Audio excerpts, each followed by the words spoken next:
Hello friends, स्वागत है आप लोगों का फिर से एक बार हमारे यूट्यूब के चैनल में। जैसा कि आपको बता दें, आप लोग के लिए एक नई वैकेंसी निकल के आ रही है यूपी की तरफ से। जी हाँ, यूपी की तरफ से जो यूनिवर्सिटी ऑफ मेडिकल साइंस है उसकी तरफ से आपके लिए जो नर्सिंग ऑफिसर की रिक्वायरमेंट है 2023 का, उसका जो नोटिफिकेशन है फाइनली रिलीज हो गया है। आप लोग इस फॉर्म को अप्लाई कर सकते हैं। इसका जो ऑफिशियल नोटिफिकेशन है ये मैं आपको दिखा दूं। ये रहा इनका ऑफिशियल नोटिफिकेशन। इसको आप लोग देख सकते हैं और इसको आप लोग डाउनलोड भी कर सकते हैं, क्योंकि वीडियो बनाने के बाद ही ये सारा जो नोटिफिकेशन है वो चल जाएगा आपका टेलीग्राम पे। वहां से जाके इसको ज्वाइन कर लीजिएगा और वहां से इसको डाउनलोड भी आप लोग करके एक बार पढ़ लीजिएगा। और जो भी बातें समझ में नहीं आएगी तो आप लोग कमेंट करके पूछ भी सकते हैं। तो टेलीग्राम चैनल भी ज्वाइन करना आप लोग के लिए इंपॉर्टेंट पॉइंट्स है। ठीक है, तो चलिए चलते हैं इसके ऑफिशियल नोटिफिकेशन से पहले बात करेंगे जो जो इंपॉर्टेंट पॉइंट्स है उसके बारे में, उसके बाद चलेंगे इसके ऑफिशियल नोटिफिकेशन पे। तो चलिए इस वीडियो को शुरू करते हैं। मैं रोहन आप लोगों का स्वागत करता हूं और ये आप लोगों से आशा एंड रिक्वेस्ट भी करता हूं कि आप लोग इस चैनल को देखिए, सब्सक्राइब कीजिए और शेयर भी कीजिए। चलिए सबसे पहले यदि हम लोग वैकेंसी की बात करते हैं तो ये आपकी निकल के आ रही है उत्तर प्रदेश की तरफ से, जो यूनिवर्सिटी ऑफ मेडिकल साइंस है उसकी तरफ से।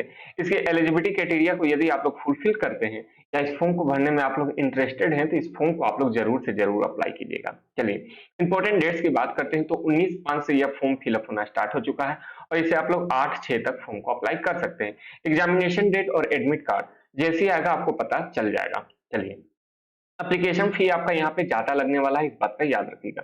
जो जनरल है, ओबीसी है, ईडब्ल्यू से 2360 रुपए लगेंगे। वहीं एससी एसटी वालों को भी यहाँ पे 1416 रुपए देने होंगे। जो भी पेमेंट है आप लोग डेबिट कार्ड, क्रेडिट कार्ड या फिर नेट बैंकिंग या फिर ऑनलाइन जो मोड होते हैं, जैसे कि आपका यूपीआई के थ्रू भी अब पेमेंट हो जाता था, आप लोग उसके थ्रू भी जो पेमेंट है वो आप लोग कर सकते हैं। बात करते हैं एज लिमिट के लिए, तो मिनिमम एज आपका 18 रखा गया है, लेकिन मैक्सिमम एज आप लोग 35 वर्ष तक भी इस फॉर्म को माफ कीजिएगा, 40 वर्ष तक भी एज को आप लोग फॉर्म को फिलअप कर सकते हैं। साथ में जो एक्स्ट्रा आपका एज में रिलैक्सेशन देखने को मिलता है, जैसे कि एससी हो गए, एसटी हो गए और ओबीसी हो गए, तो इन्हें भी एज में यहाँ पे रिलैक्सेशन आप लोग को देखने को मिलने वाला है। चलिए चलते हैं इसके ऑफिशियल नोटिफिकेशन पे और देखते हैं आपका सैलरी क्या होने वाला है, सिलेक्शन प्रोसेस क्या होने वाला है और सब जो एक्स्ट्रा पॉइंट्स है। उससे पहले आप लोग से रिक्वेस्ट होगा कि ये वीडियो खत्म होते ही इसको मैं अपलोड कर दूंगा आपका टेलीग्राम पे, तो वहां से जाके इसको डाउनलोड आप लोग कर लीजिएगा। चलिए, यदि हम लोग सैलरी की बात करते हैं तो यहाँ पे आप लोग देख सकते हैं 44,000 से लेके 1,42,000 के बीच में आपका सैलरी होने वाला है, जो कि आपका इसके अलावा जो एक्स्ट्रा अलाउंसेस होता है वो भी देखने को मिलने वाला है। लेवल 7 की यहाँ पे आपको सैलरी देखने को मिलने वाली है। एलिजिबिलिटी क्राइटेरिया को सबसे पहले हम लोग बात करते हैं। सबसे पहले आपने बीएससी यदि नर्सरिंग में किया है या बीएससी आपने नर्सरिंग ऑनर्स में यदि आपने नर्सरिंग लिखा है या फिर आपने नर्सरिंग से भी किया है, ठीक है, तो आप लोग इस फॉर्म को अप्लाई कर सकते हैं। या फिर आपने बीएससी पोस्ट सर्टिफिकेट आपके पास है, post basic BSc nursing from institute और यूनिवर्सिटी से आपने यदि किया है, इंडियन नर्सिंग काउंसिल से या स्टेट नर्सिंग काउंसिल से, तो आप लोग इस फॉर्म को अप्लाई कर सकते हैं। साथ में आपका registered as nursery and the midwife with the state या फिर आपका इंडियन काउंसिल में आपका होना चाहिए। इसके अलावा यदि आपने, ठीक है, इन सबको यदि फुलफिल कर देते हैं ये 2 क्राइटेरिया तो ठीक है, नहीं तो ये 3 क्राइटेरिया को भी आप लोग यदि फुलफिल करते हैं तो इस फॉर्म को अप्लाई कर सकते हैं। ठीक है, चलिए सबसे पहले डिप्लोमा यदि आपने नर्सरिंग में किया तो भी आप इस फॉर्म को अप्लाई कर सकते हैं। साथ ही साथ में आपका रजिस्ट्रेशन होना चाहिए नर्सरी मिडवाइफ लाइफ में, और साथ ही साथ में 2 वर्ष का यदि आपके पास एक्सपीरियंस है 50 बेड का हॉस्पिटल का, तो आप लोग इस फॉर्म को अप्लाई कर सकते हैं। The required 2 year experience in the above essential criteria, 2 वर्ष का आपका यहाँ पे एक्सपीरियंस यहाँ पे खोजा गया है। ठीक है, चलिए इतनी बातें आप लोग को समझ में आ गई होगी। वैकेंसी आपकी 600 रहने वाले हैं, जिसमें से आपका जनरल के लिए 240 है, वहीं ईडब्ल्यूएस के लिए 60 पोस्ट है, ओबीसी के लिए 162 है, एससी के लिए 126 है और एसटी के लिए यहाँ पे 12 पोस्ट होने वाले हैं।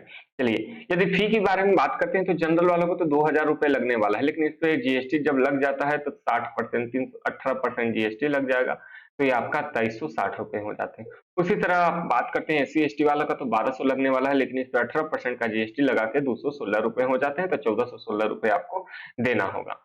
ठीक है, चलिए सब आप लोग फॉर्म कैसे अप्लाई कीजिएगा, सबसे पहले रजिस्ट्रेशन, उसके बाद फॉर्म फिलअप कर लीजिएगा, उसके बाद आपका जो अपलोड है फोटो सिग्नेचर आपको और जो डॉक्यूमेंट्स है उसको अपलोड कर दीजिएगा, पेमेंट करके फाइनल सबमिशन कर दीजिएगा और उसका प्रिंट आउट आप लोग निकाल लीजिएगा। चलिए इतनी बातें आप लोग को समझ में आई होगी। एज में जिन्हें भी रिलैक्सेशन चाहिए होगा इन सभी पॉइंट्स को आप लोग पढ़ लीजिएगा, तो आपका यहाँ पे क्लियर हो जाने वाला है। चलिए बात करते हैं एग्जामिनेशन पैटर्न के लिए और कंप्यूटर बेस्ड टेस्ट किस प्रकार से होने वाले हैं। ध्यान से समझिएगा, सबसे पहले 3 घंटे का एग्जामिनेशन होने वाला है, यानी 120 मिनट के लिए, माफ कीजिएगा 180 मिनट के लिए। 200 क्वेश्चंस रहने वाले हैं 300 नंबर के लिए, यानी हर एक के लिए आपको 3-3 नंबर दिए जाएंगे, जिसमें से 170 नंबर आपके होने वाले हैं नर्सरिंग सब्जेक्ट के, यानी जो आपका कोर सब्जेक्ट होने वाला है उससे, और 30 नंबर आपके इंग्लिश, जनरल अवेयरनेस और करंट अफेयर, रीजनिंग और मैथ से रहने वाले हैं। गलती करने पर 1/3 मार्क्स यहाँ पे आपके कट कर लिए जाएंगे। उसी के साथ साथ मिनिमम क्वालिफिकेशन आपका 40% जनरल, ईडब्ल्यूएस, ओबीसी और एससी एसटी को 35% रखा गया है। लेकिन इतना नंबर लाने से आपका कुछ भला नहीं होने वाला है, जितना ज्यादा नंबर लाएगा उतना ही आपके लिए बेहतरीन रहने वाला है। इससे कम लाने पर आप लोग ऑटोमेटिक डिस्क्वालीफाई हो जाएगा, ठीक है। लेकिन आपको जितना ज्यादा हो सके उतना नंबर आपको लाना होगा। यदि इन केस यदि आपका टाई हो जाता है, किसी दो व्यक्ति से नंबर आपका सेम सेम आ गया, तो यहाँ पे इन सभी है कि आप जिसका एज ज्यादा होगा उसको प्रेफरेंस दिया जाता है। उसके बाद आपका जो मार्क्स हो गया डिप्लोमा का, डिग्री का, उसके आधार पे रिसोल्व कर लिया जाता है। तो ये आपको जानना नहीं है। सबसे इंपॉर्टेंट पॉइंट, मेरिट लिस्ट आपका सीबीटी के एग्जामिनेशन के आधार पे बनने वाला है, ठीक है। चलिए एग्जामिनेशन को देखते हैं, क्या क्या आपके 200 क्वेश्चन रहने वाले हैं। इंग्लिश से आपके 10 क्वेश्चन रहने वाले हैं, जनरल अवेयरनेस से भी 10 क्वेश्चन रहेंगे, मैथमेटिक्स एंड रीजनिंग मिला के 10 क्वेश्चन, उसके बाद anatomy, physiology, microbiology and the biochemistry से आपके 15 क्वेश्चंस रहने वाले हैं, साइकोलॉजी एंड सोशियोलॉजी से 15 क्वेश्चंस रहने वाले हैं, कम्युनिटी हेल्थ नर्सरिंग से 15 क्वेश्चन, उसी के चाइल्ड हेल्थ नर्सरिंग से 15 question, nutrients health education and the communication से 15 क्वेश्चन रहेंगे। वहीं मेडिकल सर्जरी, सर्जिकल नर्सरिंग से 15 क्वेश्चन, उसी के साथ साथ मेंटल हेल्थ नर्सरिंग से 15 क्वेश्चन, मिडवेफरी एंड द गायनोकोलॉजी से आपका यहाँ 15 क्वेश्चन रहने वाले हैं, nursery education, research and statics से 15 क्वेश्चन। उसके अलावा जो प्रोफेशनली ट्रेड है, ट्रेड से उसके अनुसार नर्सरी एडमिनिस्ट्रेशन और फिर वार्ड मैनेजमेंट से 15 क्वेश्चन, और फिर आपका fundamental of the nursery and the first aid से आपके 20 क्वेश्चन रहने वाले हैं। 200 नंबर यहाँ हो जाएंगे, हर एक के लिए आपको 3-3 नंबर दिए जाएंगे, तो यहाँ पे 600 नंबर हो जाने वाला है।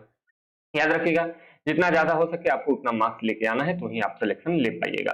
मेरिट लिस्ट आपका सीधा और सीधा आपका बनने वाला है, आपका जो एग्जामिनेशन होने वाला है कंप्यूटर बेस्ड टेस्ट, उसके आधार पे। तो आप लोग अपना तैयारी स्टार्ट कर दीजिए इन सभी को पढ़ने के लिए, और इसी के साथ साथ इस वीडियो को समाप्त भी करेंगे। लेकिन उससे पहले आप लोग से फिर से रिक्वेस्ट होगा, जिन लोगों ने सब्सक्राइब नहीं किया सब्सक्राइब कर लीजिए, टेलीग्राम चैनल ज्वाइन कर लीजिए, डिस्क्रिप्शन में कुछ लिंक्स हैं वो आपको देखने को मिलने वाले हैं, उसको भी आप लोग चेकआउट कर सकते हैं। Thank you for watching.